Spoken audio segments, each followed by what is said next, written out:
रपंसल और राजकुमारियां और दुष्ट चुड़ैलें। एक बार की बात है, दूर दूर देश में एक रात जहां कामना की लालटेनें आसमान में सजी। रपंसल, सिंड्रेला, जलपरी आर्या और स्नो वाइट सभी महासागर में लाइट हाउस के नीचे थे। हर एक ने दुनिया की बेहतरी की कामना की और फिर सूरज उदय हो गया। रपंसल की छोटू दोस्त क्लैप्सी सभी राजकुमारियों से पहले उठी और मीठी चेरी लेने के लिए जादुई वन की तरफ चल पड़ी। चेरी इतनी सुंदर, लाल और चमकदार थी कि वो खुद को रोक नहीं पाई और पूरी टोकरी खा गई। ये तो बहुत स्वादिष्ट है। तभी क्लैप्सी ने एक हिरन के बच्चे को देखा जिसके पैर में चोट लगी थी और वो लंगड़ा कर चल रहा था। हेलो बेबी हिरन, ये क्या हुआ तुम्हें? मेरे साथ आओ, मैं किसी को जानती हूँ जो तुम्हें ठीक कर सकता है। क्लैप्सी ने पलट कर देखा और आगे बढ़ना शुरू किया, लेकिन तभी हिरन में कुछ बदलाव आया और उसकी आंखें चमकीली लाल हो गईं। लेकिन क्लैप्सी को इस बदलाव के बारे में पता नहीं चला और वो हिरन को स्नो वाइट के पास ले आई, क्योंकि स्नो वाइट के पास जानवरों को ठीक करने की जादुई शक्ति थी। जब स्नो वाइट उसकी टांग को ठीक करने के लिए बेबी हिरन के पास आई, मासूम सा दिखने वाला हिरन तुरंत दुष्ट रानी हेला में बदल गया। जब स्नो वाइट ने हेला को देखा तो वो बहुत डर गई। हेला, तुमने मुझे यहाँ कैसे ढूंढ लिया? हेला ने जादुई तरीके से अपनी बाहें लहराई और राजकुमारी के नीचे की जमीन फट गई और स्नो वाइट धरती की गहराइयों में जा गिरी।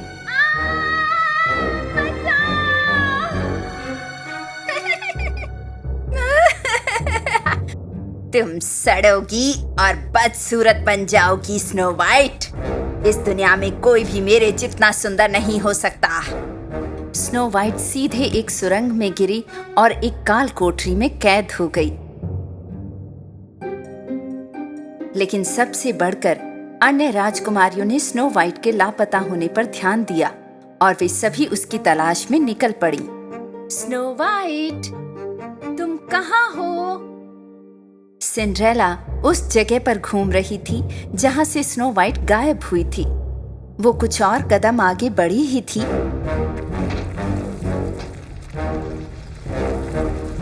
कि वो भी काल कोठरी में पहुंच गई। तभी जलपरी आर्या को समुद्र में किनारे से टकराती लहरों द्वारा एक सीशेल भेजा गया और उसने इसे सुना। क्या वे उन्हें धरती के नीचे ले गए? मरमेड आर्या ने समुद्री शेल वापस लहरों को दिया और तुरंत जादुई जंगल में चली गई। उसी समय रपंसल और क्लैप्सी भी उस स्थान पर पहुंच गई जहां से स्नो वाइट गायब हुई थी। स्नो वाइट, तुम कहाँ हो? तुम कहाँ चली गई? रपंसल, देखो, जब मैंने उसे आखिरी बार देखा तो वो यही थी। और उसके इतना बोलते तक ही जमीन फिर से फटी और सिर्फ रपंसल अंदर गिर गई। आर्या, जो कि उसकी ओर दौड़ रही थी, को एहसास हुआ कि क्या हो रहा है और उसने अपने हाथों का इस्तेमाल करके रपंसल को रास्ते में ही रोक दिया। रपंसल हवा के एक बुलबुले में लटक गई और वापस जमीन पर आ गई। जब आर्या रपंसल के पास पहुंची तब भी जमीन फटी हुई थी और उसमें से आवाजें आ रही थी। कोई बचाओ, हमें बचाओ, हम यहाँ से निकल नहीं सकते। राजकुमारियों की आवाजें सुनकर रपंसल ने अपने बालों को उनकी मदद करने के लिए गड्ढे में डाल दिया। उसके बाल पकड़कर आर्या नीचे पहुंची। हम आ रहे हैं, चिंता मत करो। आर्या, बाहर देखो। जब आर्या देखने के लिए घूमी तो उसने वहां वेगा और हेला को देखा। वेगा, तुम यहाँ भी कैसे हो? शायद तुम मेरी शक्तियों को भूल गई हो आर्या। जब आर्या को बिल्कुल उम्मीद नहीं थी तो वेगा ने अपने ऑक्टोपस हथियारों से उस पर स्याही फेंकना शुरू कर दिया। आर्या ने खुद को बचाने के लिए अपने चारों ओर एक कवच बना लिया। उसी समय जमीन के ऊपर रपंजल के बेबी ड्रैगन द्रेडो ने ड्रैगन फल खाए थे और वो अब एक विशाल ड्रैगन बन गया था।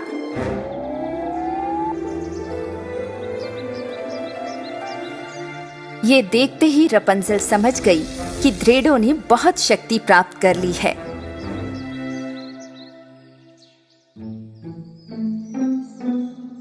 द्रेडो, हमारी मदद करो। द्रेडो ने अपने पैर जमीन पर टिकाए। ये क्या चल रहा है? लगता है गुफा हम पर गिर रही है। हम तो जैसे गुफा में फंस जाएंगे। ये महसूस करते ही कि ये सही समय है, आर्या ने अपनी पूरी ताकत का इस्तेमाल किया और काल कोठरी की सलाखों को खोल दिया और स्नो वाइट और सिंड्रेला को सुरंग से बाहर निकाला। बेशक वे सुरंग से बाहर आ गई थीं, लेकिन राजकुमारियां अभी तक जंगल में ही थीं। असल में वो अभी जंगल के बीचों बीच ही थी। सीनिया और कैमिला राजकुमारियों के ठीक सामने खड़े थे। झाड़ू झाड़ू झाड़ू, मेरी प्यारी झाड़ू, एक पत्थर का दानव बनाओ और इन राजकुमारियों को सबक सिखाओ। कैमिला की जादुई झाड़ू ब्रूमी ने चट्टान के टुकड़े इकट्ठे करके उन्हें कैमिला के सामने रख दिया। पर्याप्त चट्टानें इकट्ठी होते ही जीनिया ने अपने जादू का उपयोग करके उसे एक विशाल काय पत्थर के दानव में बदल दिया। पत्थर का दानव राजकुमारियों की ओर बढ़ने लगा, उन्हें चोट पहुंचाने के लिए। रपंजल ने अपने बालों को रस्सी की तरह फैलाया और पत्थर के दानव के पैरों को एक साथ बांध दिया। लेकिन पत्थर का दानव गिर गया था। वो हारा नहीं था। वो फिर से उठा और राजकुमारियों की तरफ दौड़ने लगा।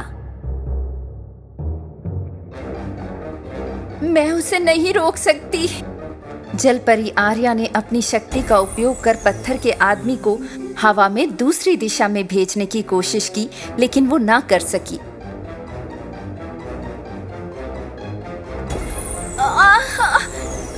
ये बहुत भारी है, मैं इसे नहीं उठा सकती। अब सिंड्रेला की बारी थी। उसने जंगल के सभी शक्तिशाली जानवरों को सहायता के लिए पुकारना शुरू किया। जंगल के जानवरों, मेरी आवाज सुनो। पत्थर का दानव बस कुछ ही कदम दूर था और उन्हें चोट पहुंचाने ही वाला था कि तभी आकाश में ड्रैगन द्रेडो ने अपनी ताकत दिखाई। द्रेडो ने पत्थर के दानव पर अपनी आग जैसी गर्म सांस छोड़ी। पत्थर का दानव अपना संतुलन खो बैठा और जमीन पर गिर गया, लेकिन अभी भी उसे चोट नहीं लगी थी। तब ड्रैगन ने एक बार फिर से उस पर आग की गर्म सांसों से वार करना शुरू कर दिया। तो पत्थर के दानव ने अपनी बाह से एक टुकड़ा तोड़कर ड्रैगन पर फेंक दिया। जलपरी आर्या ने उस टुकड़े को अपने जादू से रोक दिया और ड्रैगन को लगने नहीं दिया। द्रेडो इस सब से बहुत क्रोधित हो उठा। उसने पत्थर के दानव को अपने पंजों में दबोचा और उसे लेकर चट्टान पर उड़ गया। उसने बहुत बहुत ऊंचाई पर जाकर उसे नीचे गिरा दिया और गिरते ही पत्थर का दानव चकनाचूर हो गया। ड्रैगन द्रेडो को पहाड़ियों में देखा जा सकता था। चुड़ैलें राजकुमारियों और ड्रैगन की शक्ति को देखकर इतना डर गई कि वे तुरंत वहां से भाग निकली। तुम हमें नहीं हरा सकती अगर हम सब एक साथ हैं। हमारे पास हैं जानवर, ड्रैगन और सुपर पावर्स। बस थोड़ा सा प्यार सब कुछ बदल देता है। और फिर सभी राजकुमारियां द्रेडो की पीठ पर चढ़कर समुद्री लाइट हाउस की तरफ चल पड़ी। अच्छाई एक बार फिर से बुराई पर विजय पा चुकी थी, लेकिन असल में मायने रखता है बुरे लोगों को अच्छाई सिखाना। एक समय की बात है, एक राजा था जो अपनी 12 सुंदर बेटियों के साथ रहता था। वो 12 प्रिंसेसेस के साथ एक बहुत बड़े और सुंदर घर में रहते थे। राजा अपनी बेटियों का पूरे दिल से ख्याल रखता था और जब भी रात को सोने जाता था तो राजा उन्हें बाहर जाने की इजाजत नहीं देता था। पर हर सुबह जब भी प्रिंसेसेस उठती थीं, तब कुछ अजीब हो जाता था। प्रिंसेसेस के जूतों को जैसे किसी ने सारी रात पहनकर नाच कर रखे हुए हों। उस राजा को अपनी बेटियों के लिए हर दिन नए जूते खरीदने पड़ते थे और अगले ही दिन वो सारे जूते इस्तेमाल किए होते थे। ना तो राजा और ना ही उनके महल के सिपाही इस जूतों के राज को सुलझा पा रहे थे। ये कैसे मुमकिन है? कैसे ये जूतों की जोड़ी एक ही रात में इस्तेमाल किए हुए लग रहे हैं? हुजूर, हम भी नहीं समझ पा रहे। आखिर में राजा ने कहा, जो भी कोई मेरी बेटियों के जूतों का राज सुलझाएगा, उसकी शादी मैं अपनी किसी भी एक बेटी के साथ कराऊंगा, उसे अपना दामाद बनाऊंगा और मेरे मरने के बाद उसी को राजा बना दिया जाएगा। पर उस इंसान के पास सिर्फ 3 दिन और 3 रातें होगी, वरना उसे अपनी बाकी की जिंदगी जेल में बितानी पड़ेगी। उस राज्य के खूब सारे नौजवान और दूसरे देशों के राजकुमार भी महल में इस काम के लिए आए। कई दिनों तक वो उन 12 प्रिंसेस के कमरे के दरवाजे के बाहर पहरा लगाए बैठे रहते थे, पर कोई भी इस राज को सुलझा नहीं पाया और जूते इसी तरह हर रात को पहने हुए होते थे। आखिरकार एक नेक दिल का नौजवान इस काम के लिए आगे आया और फिर वो महल की ओर चल पड़ा। रास्ते में वो एक बूढ़ी औरत से मिला जो बहुत गरीब दिखाई दे रही थी। मेरे प्यारे बच्चे, मैं बहुत भूखी हूँ, क्या आप मुझे ब्रेड का टुकड़ा दे सकते हैं? उस नौजवान ने अपने बैग में पड़ा सारा खाना उस गरीब बूढ़ी औरत को दे दिया। वो औरत बहुत खुश हो गई क्योंकि इससे पहले वहाँ से जितने भी लोग गुजरे उनमें से किसी ने भी उसे कुछ नहीं दिया था। वो औरत जानती थी कि ये नौजवान बाकी लोगों से अलग है, इसलिए उसने खाने के बदले उस नौजवान को एक जादुई केप दिया। ये जादुई केप लो, जब तुम इसे पहनोगे तो तुम अदृश्य हो जाओगे। जब रात को 12 बजेंगे तब तुम इस केप को पहनकर गायब हो जाना। इस तरह तुम उन जूतों के राज को सुलझाने में कामयाब हो जाओगे। लेकिन ध्यान रहे, वो प्रिंसेसेस तुम्हें कुछ भी पीने को दे तो उसे नहीं पीना। वो नौजवान उस केप को लेकर महल की ओर चल पड़ा और जब वो महल में पहुंचा, उसने कहा कि वो जूतों के राज को सुलझाने आया है। पहले दिन जब वो उन प्रिंसेसेस के दरवाजे के बाहर पहरा दे रहा था, तभी सबसे बड़ी प्रिंसेस नींबू शरबत लेकर बाहर आई। आप प्यासे होंगे ना? हमने ये नींबू शरबत खास आपके लिए बनाया है, इसे स्वीकार कीजिए। वो नौजवान उस बूढ़ी औरत की चेतावनी को भूल गया और उसने वो शरबत पी लिया। शरबत को पीते ही वो गहरी नींद में चला गया। पूरी रात वो खर्राटे मारते हुए एक कमरे में सो गया जो उन प्रिंसेसेस ने उसके लिए बना रखा था।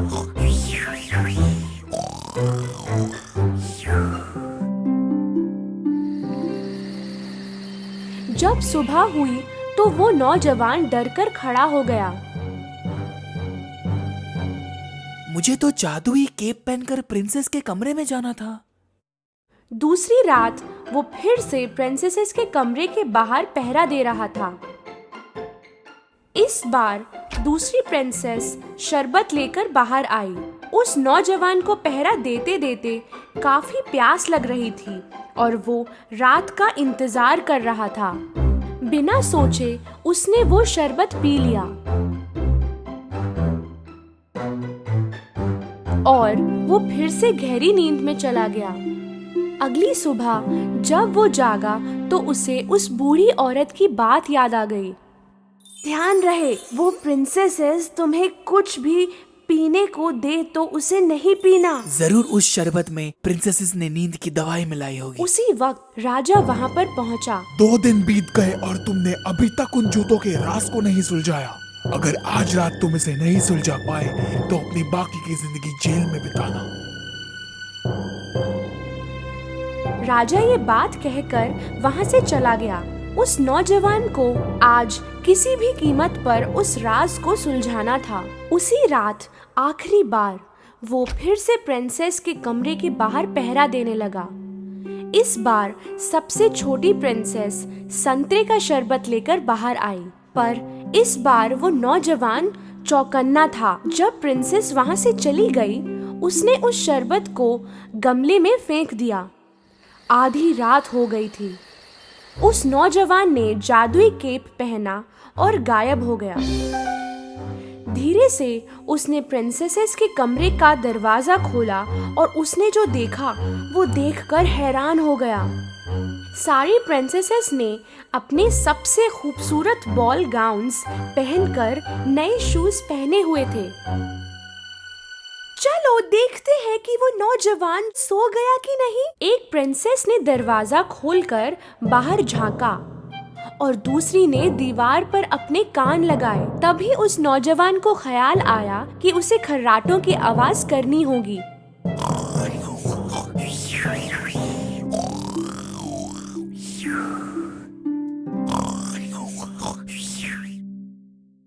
सबसे बड़ी प्रिंसेस ने बेड को एक तरफ सरका दिया और 3 बार ताली बजाई। बेड की दूसरी तरफ से एक छुपा हुआ रास्ता खुल गया। उस नौजवान को अपनी आंखों पर विश्वास नहीं हो रहा था। एक एक करके सारी प्रिंसेसेस उस रास्ते से बाहर गईं और नौजवान भी उनके पीछे चला गया। ये छुपा हुआ रास्ता सीढ़ियों की तरफ जा रहा था, जहाँ 100 सीढ़ियाँ नीचे की तरफ जा रही थीं। तब उस नौजवान का पैर गलती से एक प्रिंसेस के स्कर्ट पर पड़ गया। ओह, किसी ने मेरी स्कर्ट पर पैर रखा। ओह पगली, वो तुम ही होगी। जब सीढ़ियां खत्म हो गई तो वो जंगल में पहुंच गई। वो ऊंचे पेड़ों से गुजर रही थीं, जिनकी सुंदर सफेद डालियां थीं। नौजवान ने एक डाली तोड़ी और उनका पीछा किया। काफी समय तक चलने के बाद वो प्रिंसेसेस एक नदी किनारे जाकर रुक गईं। उस नदी में 12 नाव थीं और उनमें 12 प्रिंस उनकी राह देख रहे थे। वो प्रिंसेसेस नाव में जाकर बैठ गईं और नौजवान आखिरी नाव में बैठ गया। नाव आज कुछ भारी लग रही है, जैसे कोई और भी इसमें बैठा हो। अजीब है। ओह, सपने देखना बंद करो। नदी पार करके वो सारे एक बड़े चमकदार महल में पहुंचे और उन्हें अंदर से संगीत सुनाई दे रहा था। जब उस नौजवान ने खिड़की से झांका, उसने देखा काफी लोग अंदर नाच रहे थे। जैसे ही सारी प्रिंसेसेस महल के अंदर गईं, वो नाचने लगी। वो नाचते नाचते थक गईं, पर फिर भी नाचते ही रहीं और इसलिए उनके जूते पहने हुए लग रहे थे। नौजवान अपनी भूख को बर्दाश्त नहीं कर पा रहा था। उसने टेबल पर पड़ा केक का एक टुकड़ा उठाकर खा लिया। छोटी प्रिंसेस ने ये देखा। मेरा केक हवा में उड़ रहा है, जैसे कोई अदृश्य इंसान उसे खा रहा हो। बकवास बंद करो। नौजवान ने सबकी नजर बचाकर सुनहरा कप टेबल से उठाया। प्रिंसेसेस सुबह होने तक नाचती रहीं। फिर वो नाव में बैठकर नदी पार कर गईं। जंगलों से गुजरते हुए, सीढ़ियों से चढ़ते हुए आखिरकार अपने महल में फिर से पहुंच गईं, पर उनके जूते फिर से पहने हुए थे। वो नौजवान बहुत खुश हुआ क्योंकि उसने आखिर में पहने हुए जूतों का राज सुलझा ही लिया।